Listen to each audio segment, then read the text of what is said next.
Assalamualaikum warahmatullahi wabarakatuh. Perkenalkan, nama saya Aditya Setiawan, mahasiswa program studi pendidikan bahasa dan sastra Indonesia Universitas Muhammadiyah Purwokerto.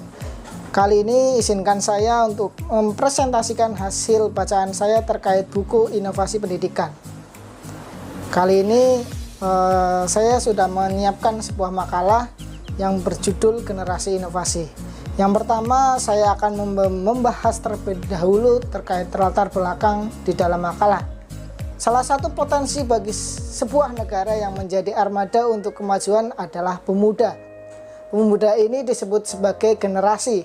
Peran generasi pemuda sangat penting dalam mengisi pembangunan dan mempertahankan kehidupan negara.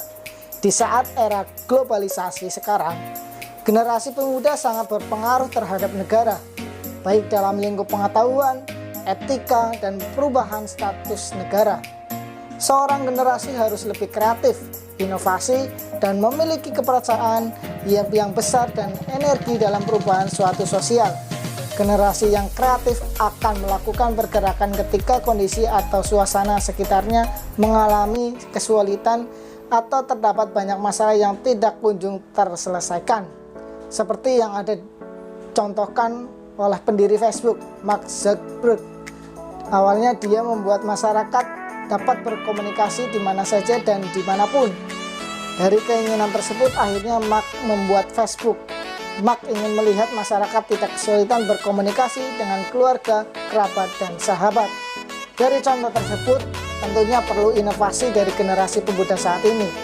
Inovasi memiliki pengertian yaitu sebuah teknologi baru, objek baru, pengetahuan baru, cara baru, dan penemuan baru yang harus dimiliki. Akan tetapi setiap generasi muda tidak semuanya menguasai semua hal tersebut. Hanya beberapa orang saja yang memilikinya. Inovasi secara umum dipahami dalam konteks perubahan perilaku. Inovasi biasanya erat kaitannya dengan lingkungan yang berkarakteristik dinamis dan berkembang. Pengertian inovasi sendiri sangat beragam dan banyak perspektif. Menurut Roger, tahun 2003, halaman 12, inovasi adalah sebuah ide, praktik, atau objek yang dianggap baru oleh individu satu unit adopsi lainnya. Pengertian dari sumber lain menyebutkan bahwa inovasi adalah kegiatan yang meliputi seluruh proses menciptakan dan menawarkan jasa atau barang baik yang sifatnya baru, lebih baik atau lebih murah dibandingkan dengan yang tersedia sebelumnya.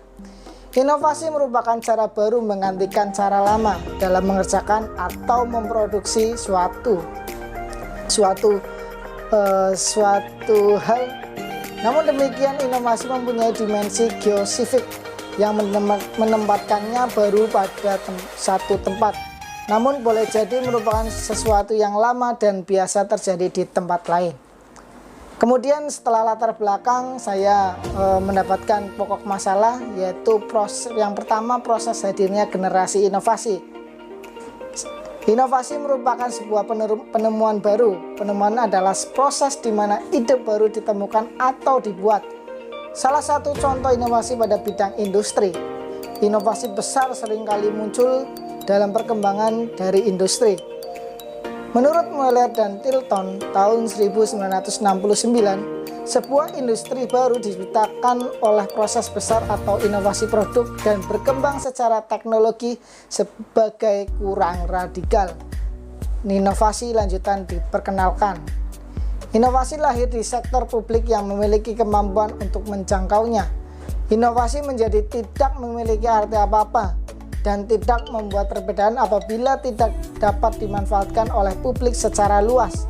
Inovasi memperhatikan budaya dan identitas lokal sebagai bagian dari proses adaptasi inovasi yang lebih baik.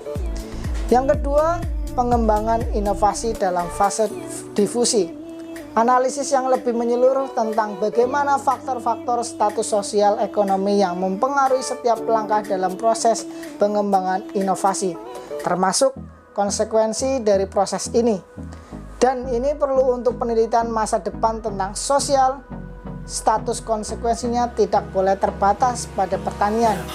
Menurut proses pengembangan inovasi adalah latar belakang panjang penelitian tentang penelusuran penelitian. fase pengembangan dan komersialisasi dari proses pengembangan inovasi. Yang ketiga atau yang terakhir, pengembangan inovasi pada bidang pertanian. Meskipun ini sistem yang biasa disebut model penyuluhan pertanian, itu sebenarnya terdiri dari 3 komponen utama. 1. Subsistem penelitian. 50 stasiun percobaan pertanian negara, bagian dan Departemen Pertanian Amerika Serikat yang melakukan penelitian pertanian. Yang kedua, country atau penyuluh yang bekerja sebagai agen perubahan dengan petani dan lainnya masyarakat pedesaan di tingkat lokal. Yang ketiga, spesialis ekstensi negara yang menghubungkan para peneliti pertanian dengan agen-agen country yang menurut Roger tahun 1982. Kedua peneliti dan spesialis ekstensi berada di negara bagian Universitas Pertanian dan memiliki tingkat keahlian yang sama, atau keduanya biasa disebut dalam bidang pertanian. Jadi model penyuluhan pertanian adalah sebenarnya sistem yang terintegrasi untuk proses pengembangan inovasi. Itulah presentasi kali ini terkait generasi inovasi. Mohon maaf jika ada tutur kata yang salah, mohon maaf. Terima kasih. Wassalamualaikum warahmatullahi wabarakatuh.